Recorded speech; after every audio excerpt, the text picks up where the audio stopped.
আজ আমরা দেখতে চলেছি একটি অসাধারণ ফ্যান্টাসি অ্যাডভেঞ্চার মুভির গল্প।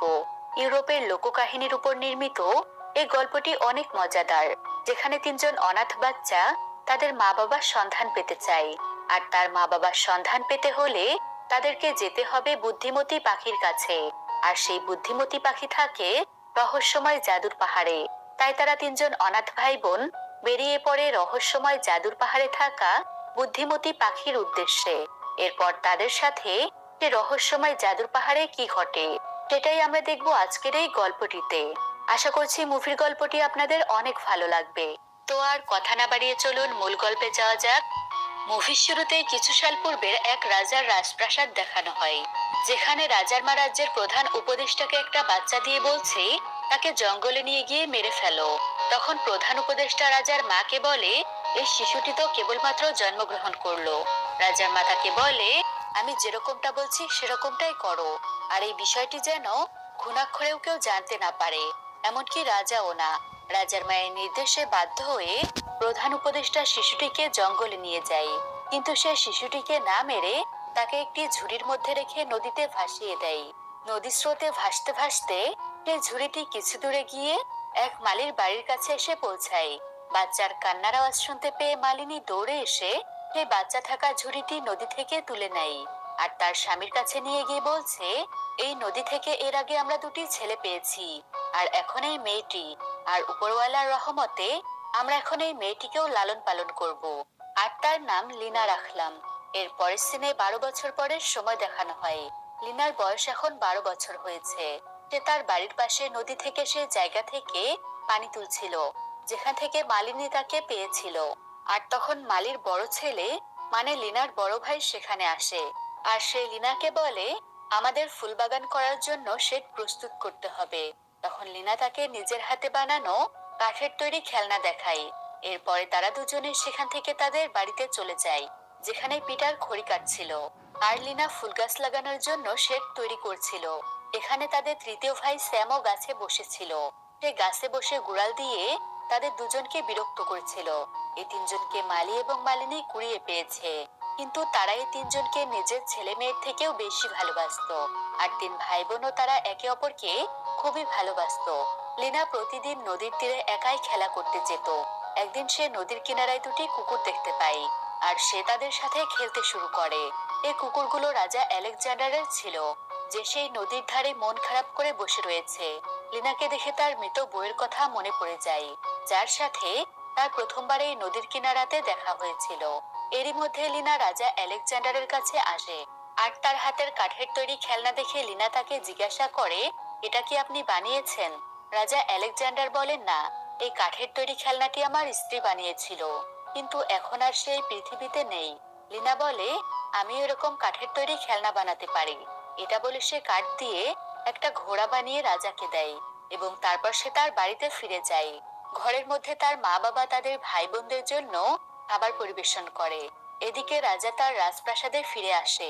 রাজপ্রাসাদের ভেতরে রাজার উপদেষ্টা রাজাকে এবং রাজার মাকে যখন খাবার পরিবেশন করছিল, তখন রাজা বলে, আজ আমার সাথে একটা মেয়ের দেখা হয়েছিল, যে আমার স্ত্রী হেলেনার মতোই কাঠের তৈরি খেলনা বানাতে পারে, আর তার কথা বলার ধরনও হেলেনার মতোই।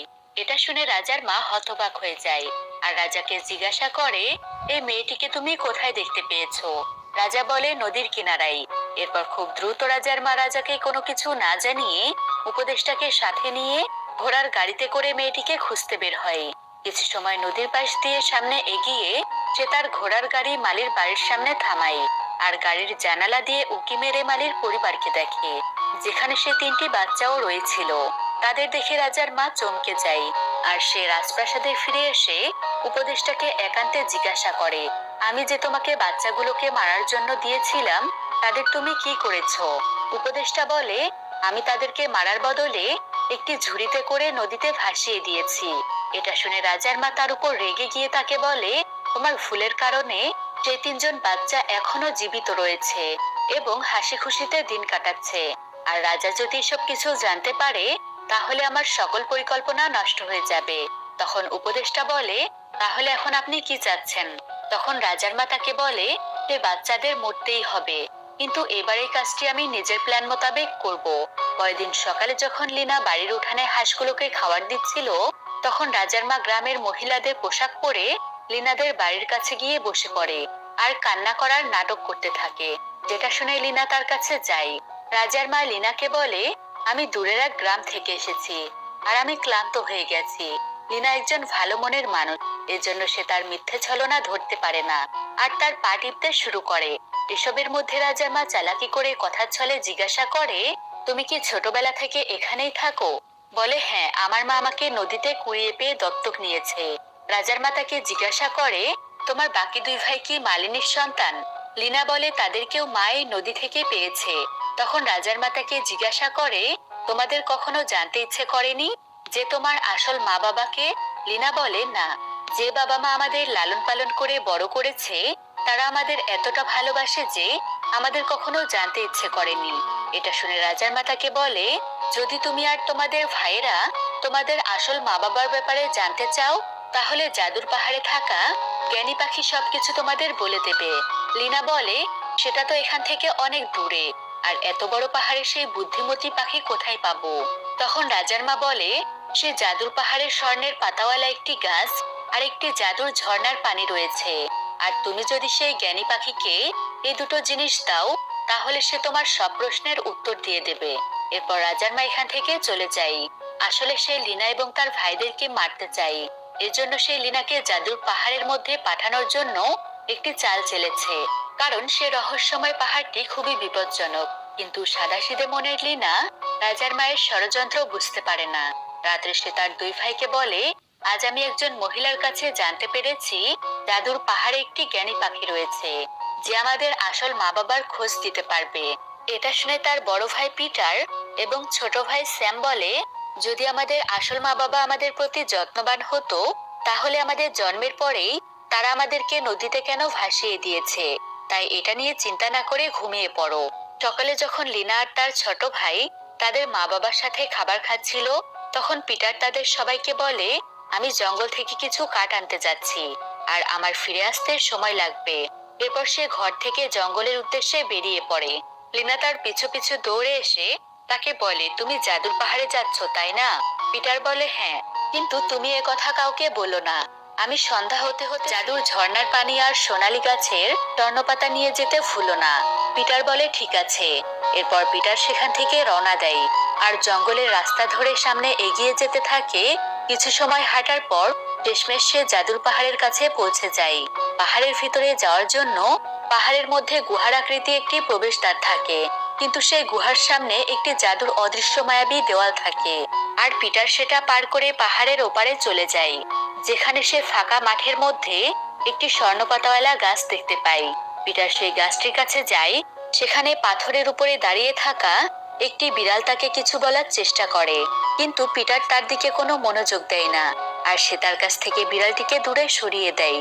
এরপর পিটার স্বর্ণপাতা পাড়ার জন্য সেই গাছটিতে চড়তে শুরু করে, কিন্তু সেই স্বর্ণপাতাগুলো সব থেকে উঁচু ডালে ছিল।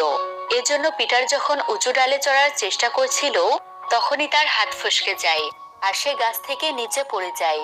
আশ্চর্যের ব্যাপার এটা হলো যে সে গাছ থেকে মাটিতে পড়া মাত্র পাথরে পরিণত হয়ে যায়। এদিকে তার ভাই বোন বাসার বাইরে তার জন্য অপেক্ষা করছে, কিন্তু যখন রাত হয়ে যাওয়ার পরও পিটার ফিরে আসে না, তাদের বাবা মা পিটারের জন্য চিন্তা করতে শুরু করে। লিনা এবং তার ছোট ভাইও পিটারের জন্য পেরেশান হয়ে যাচ্ছিল। এজন্য লিনা তার বাবা মাকে সত্যি কথা বলে যে পিটার জাদুর পাহাড়ে জ্ঞানী পাখির কাছে গিয়েছে, যাতে সে আমাদের আসল মা বাবার ব্যাপারে তাকে জিজ্ঞাসা করতে পারে। এটা শুনে মালি এবং মালিনী হতবাক হয়ে যায় আর তাদের বলে, তোমরা কি জানো না, যারা সেই জাদুর পাহাড়ে যায় তারা কখনোই আর ফিরে আসে না। আর তোমরা আমাদের কাছে একবার জিজ্ঞাসা করারও প্রয়োজন বোধ মনে করনি। লিনা বলে, আমাদের ক্ষমা করে দাও। মালি বলে, তুমি তোমার মায়ের সাথে বাসাতেই থাকো, আমি আর স্যাম পিটারকে খুঁজতে যাব। এরপর মালি এবং স্যাম রাতের মধ্যে পিটারকে খুঁজতে বের হয়। তারা হাঁটতে হাঁটতে জাদুর পাহাড়ের কাছে এসে পৌঁছায়, কিন্তু ততক্ষণে সকাল হয়ে যায়। মালি স্যামকে সেখানে দাঁড়িয়ে থাকতে বলে সে গুহার মতো সেই প্রবেশদ্বার দিয়ে ভিতরে যাওয়ার চেষ্টা করে, কিন্তু সে প্রবেশদ্বারে জাদুময়ী অদৃশ্য দেওয়াল থাকার কারণে মালি ভিতরে যেতে পারে না। কিন্তু আশ্চর্যের ব্যাপার এটা হলো যে স্যাম সেই জাদুময়ী অদৃশ্য দেওয়ালের ভিতর দিয়ে পাহাড়ের ওপারে চলে যায়। এটা দেখে তার বাবা হয়রান হয়ে যায়, আর সে তার সকল শক্তি ব্যবহার করে সেই মায়াবী অদৃশ্য দেওয়াল অতিক্রম করার চেষ্টা করে। কিন্তু প্রতিবারই সে অদৃশ্য দেওয়ালটি তাকে দূরে ছুঁড়ে ফেলে দেয়। আর অন্যদিকে স্যাম সেখানে পৌঁছে যায় যেখানে স্বর্ণপাতার গাছ রয়েছে। সে ওই গাছের কাছে যায়। পাথরে পরিণত হয়ে যাওয়া পিটারের উপর দাঁড়িয়ে থাকা বিড়ালটি তাকেও কিছু বলার চেষ্টা করে, কিন্তু স্যাম তার প্রতি মনোযোগ দেয় না এবং তাকে তাড়িয়ে দেয়। এরপর সে গুড়াল মেরে সেই স্বর্ণপাতা পেরে ফেলে, আর স্যাম স্বর্ণপাতা নিয়ে সামনের দিকে এগিয়ে যায়। কিছু দূর এগিয়ে যাওয়ার পর সে একটি পাহাড়ে জাদুকরী ঝর্ণা দেখতে পায়। সেখানে একটি ঈগল পাখি তার আশেপাশে ঘুরছিল।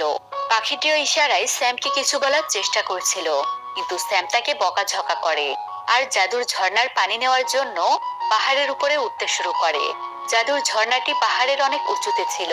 স্যাম যখন পাহাড়ের একটু উপরে উঠে তখন তার পা পিছলে সে নিচে পড়ে যায়। আর আশ্চর্যের বিষয় এটা হলো যে